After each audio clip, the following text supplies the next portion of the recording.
Salam Indonesia, salam Nusantara dari Sabang sampai Merauke, dari Miangas sampai Pulau Rote. Mantaplah iman kita, mantaplah kasih kita, mantaplah pengharapan kita tentunya dalam Yesus Kristus yang menjadi Tuhan dan Juru Selamat kita.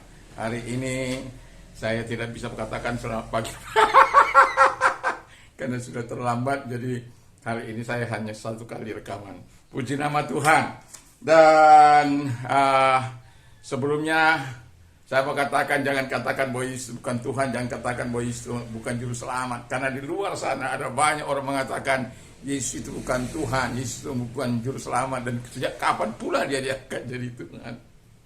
Yesus adalah Tuhan, Yesus adalah Guru bagi kita, Yesus adalah Juru Selamat. Baca itu, pilih Yohanes 13 ayat yang ke-13. Puji nama Tuhan, kita berdoa dulu. Terima kasih sehingga kami orang-orang yang suka berdoa dan mendoakan orang lain, sehingga hidup setiap kami bermanfaat. Dalam nama Yesus, haleluya. Amin.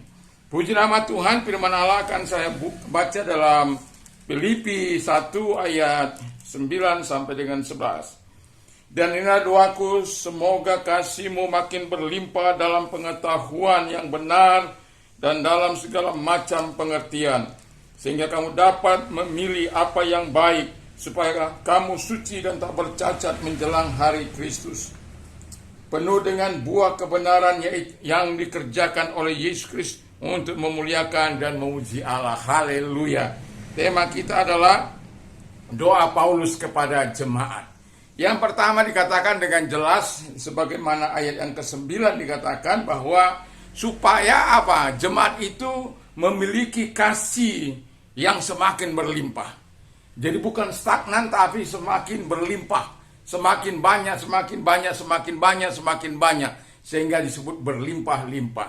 Artinya kita tidak berhenti dengan kasih yang satu dan terus berhenti kepada kasih yang lain, tidak. Tetapi setiap kali apa yang kita bisa lakukan dalam bentuk kasih, kita berupaya untuk terus menambahkan kasih itu sampai kasih itu dikatakan sebagaimana firman Allah berlimpah-limpah. Sebab itu sebabnya supaya kasih kita itu disertai dengan pengetahuan, disertai dengan pengertian, sehingga kita tidak buta, ya, tidak hantam kromo, tidak hanya sekedar melakukan, tidak, tetapi disertai pengetahuan dan pengertian tentunya di dalam terang daripada firman Allah. Yang kedua kata firman Allah sebagaimana yang kita baca, supaya apa? Supaya jemaat memiliki apa yang baik. Yang kedua, supaya jemaat memiliki apa yang baik. Kadangkala orang lupa melakukan apa yang baik, dan kadangkala orang lupa melakukan apa yang seharusnya dilakukan, hal-hal yang baik, dan mengejar hal-hal yang baik, kata firman Allah. Dan itu sebabnya supaya doa daripada Paulus itu, yang pertama supaya jemaat memiliki kasih yang berlimpah-limpah, dan itu juga doa saya dan harapan saya kepada jemaat yang saya layani, dan kemudian juga melakukan apa yang baik, bahkan mengejar selalu apa yang baik, sehingga perbuatan-perbuatannya adalah perbuatan-perbuatan yang baik, bukan perbuatan tercela, bukan perbuatan tercemar, bukan perbuatan yang jahat, bukan perbuatan permusuhan atau hawa nafsu dan lain sebagainya, bukan, tapi melakukan apa yang baik di mata Tuhan dan baik di pemandangan manusia. Yang ketiga kata firman Allah ialah bahwa supaya jemaat itu hidup suci dan tak bercacat. Nah, ini bukanlah sembarang doa. Yang mau saya katakan, tidaklah gampang untuk hidup suci berkenan, diasingkan dari dunia ini untuk hidup bersama-sama dengan Allah di dunia ini sebelum kita masuk dalam kerajaannya. Karena ada banyak persoalan, ada banyak masalah yang kadangkala kita bisa tersingkir dari apa yang diharapkan Tuhan. Dan firman Allah katakan, hendaklah kamu kudus sama seperti Allah adalah kudus. Hendaklah kamu kudus dalam segala perbuatanmu. Tidak boleh bercacat celah di hadapan Allah. Menjelang kedatangan Tuhan, kita nggak tahu kapan datang Tuhan. Tetapi setiap orang percaya, dan doa dari Paulus adalah supaya mereka hidup tidak bercacat celah dan hidup tanpa tanpa melakukan hal-hal yang melanggar kehendak Bapa di surga. Jadi hidup suci dan hidup tanpa bercacat celah. Karena banyak kali melalui perkataan kita tercela, melalui perbuatan kita tercela. Dan ada banyak tokoh-tokoh agama yang melakukan hal-hal yang tercela. Jemaatnya sendiri dihampiri atau binaannya sendiri dihampiri. Itu sesuatu perbuatan yang tidak bermola. Gelar bisa mentereng, tapi perilaku nol. Itu sebabnya doa daripada Paulus supaya jemaat Tuhan itu hidup dalam kesucian. Hidup dalam tanpa cacat celah di hadapan manusia dan di hadapan Tuhan. Ada banyak pemimpin-pemimpin, ada banyak jemaat-jemaat Tuhan, ada banyak orang yang tidak mau menjaga hidup dalam kesucian, hidup dalam kekudusan Tuhan. Maunya ingin melakukan kehendaknya sendiri, keinginannya sendiri, keinginan si iblis, keinginan bapaknya itu si iblis. Tapi firman Allah katakan supaya kita melakukan apa yang berkenan di hadapan Tuhan, apa yang dikehendaki Tuhan. Tuhan menghendaki hidup dalam kekudusan karena Allah itu kudus. Tuhan itu sempurna, hendaklah kamu sempurna sama seperti Bapamu adalah sempurna. Demikian juga kita harus sempurna di hadapan Dia. Bagaimana supaya kita sempurna? Ya, tentu kita tahu bagaimana karakter Tuhan, kita mengikuti. Kita tahu kedewasaan rohani dari Tuhan, ya kita menuju kepada serupa dengan Dia. Kita tahu kasih Tuhan, kita lakukan itu. Dan yang terakhir itu adalah di mana adalah kekudusan Tuhan tinggal dalam hidup kita. Sifat-sifat Allah itu harus tinggal dalam hidup kita.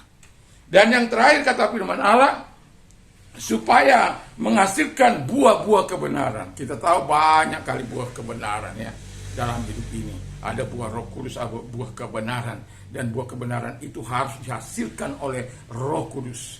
Oh, kita melakukan mungkin benar bagi kita, tapi nggak benar bagi Tuhan. Ya, tapi kalau benar bagi Tuhan, itu sudah pasti apa yang kita lakukan itu berkenan di hadapan Allah. Supaya apa? Buah-buah kebenaran itu kata Alkitab membawa pujian dan kemuliaan bagi Allah. Jadi kebenaran yang kita lakukan yang ada di dalam Kristus itu bukan kebenaran untuk memuliakan diri kita, kemegahan dalam diri kita, kemasuran dalam diri kita, bukan. Tapi hanya semata-mata hanya untuk Tuhan, semata-mata hanya untuk Allah, semata-mata hanya untuk Dia Sang Pencipta itu. Jadi memang dalam 1 Korintus 10 ayat 31 dikatakan, apa saja yang kamu lakukan, lakukanlah bagi kemuliaan Tuhan. Jadi doa kita juga kita lakukan sebagaimana untuk kemuliaan Tuhan. Kita berharap ada banyak orang-orang yang kasihnya semakin berlimpah-limpah dalam Allah. Ada banyak orang melakukan apa yang baik di hadapan Tuhan. Ada banyak orang yang hidup suci, hidup dalam kekudusan dan tanpa cacat celah. Dan ada banyak orang yang hidup dalam buah-buah, memberikan buah-buah kebenaran dalam hidup ini. Dan saya yakin dan percaya bukan kuat atau gagah kita, tapi hanya karena Tuhan. Dan saya yakin dan percaya setiap hamba Tuhan, setiap pendeta akan mengharapkan jemaat yang betul-betul memiliki doanya dinaikkan kepada Tuhan supaya jemaat memiliki kasih yang berlimpah-limpah dalam pengertian yang benar, dalam pengetahuan yang benar. Dan juga saya yakin dan percaya para pendeta berdoa supaya jemaat melakukan apa yang baik ya, dan kemudian hidup tanpa bercacat, sehingga ketika datang Tuhan kita sama-sama diangkat oleh Tuhan di dalam nama Tuhan Yesus. Dan kita juga harus memberikan buah-buah kebenaran di dalam rumah kita maupun di luar sana. Karena ada banyak orang saya melihat di dalam rumah tangganya dia seperti malaikat, tapi di luar sana dia seperti penjahat. Atau sebaliknya, di dalam rumah tangganya dia seperti penjahat. Bukan lagi seperti, ya penjahat betul-betul.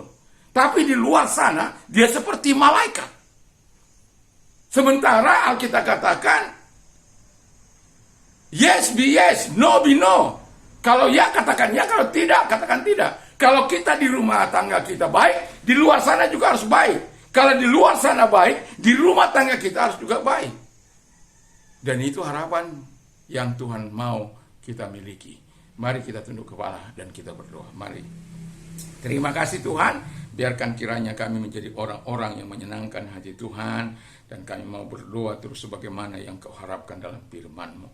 Kami menjadi orang yang berlimpah dalam kasih, melakukan apa yang baik, dan juga hidup suci dalam kehendak Tuhan, menghasilkan buah-buah kebenaran. Semua kami Tuhan sebagai orang-orang percaya dalam Tuhan. Dalam nama Yesus kami bersyukur dan berdoa. Haleluya. Selamat kita beraktivitas tentunya bersama dengan Tuhan Yesus. Walaupun hari ini cuma satu kali, Tuhan, dan harapan saya kekuatan firman Allah senantiasa menyertai kita. Saya tidak tahu jam berapa ini akan keluar. Tapi kiranya Tuhan terus memberikan kekuatan, firman, kekuatan Roh Kudus. Mantap, mantap, mantap!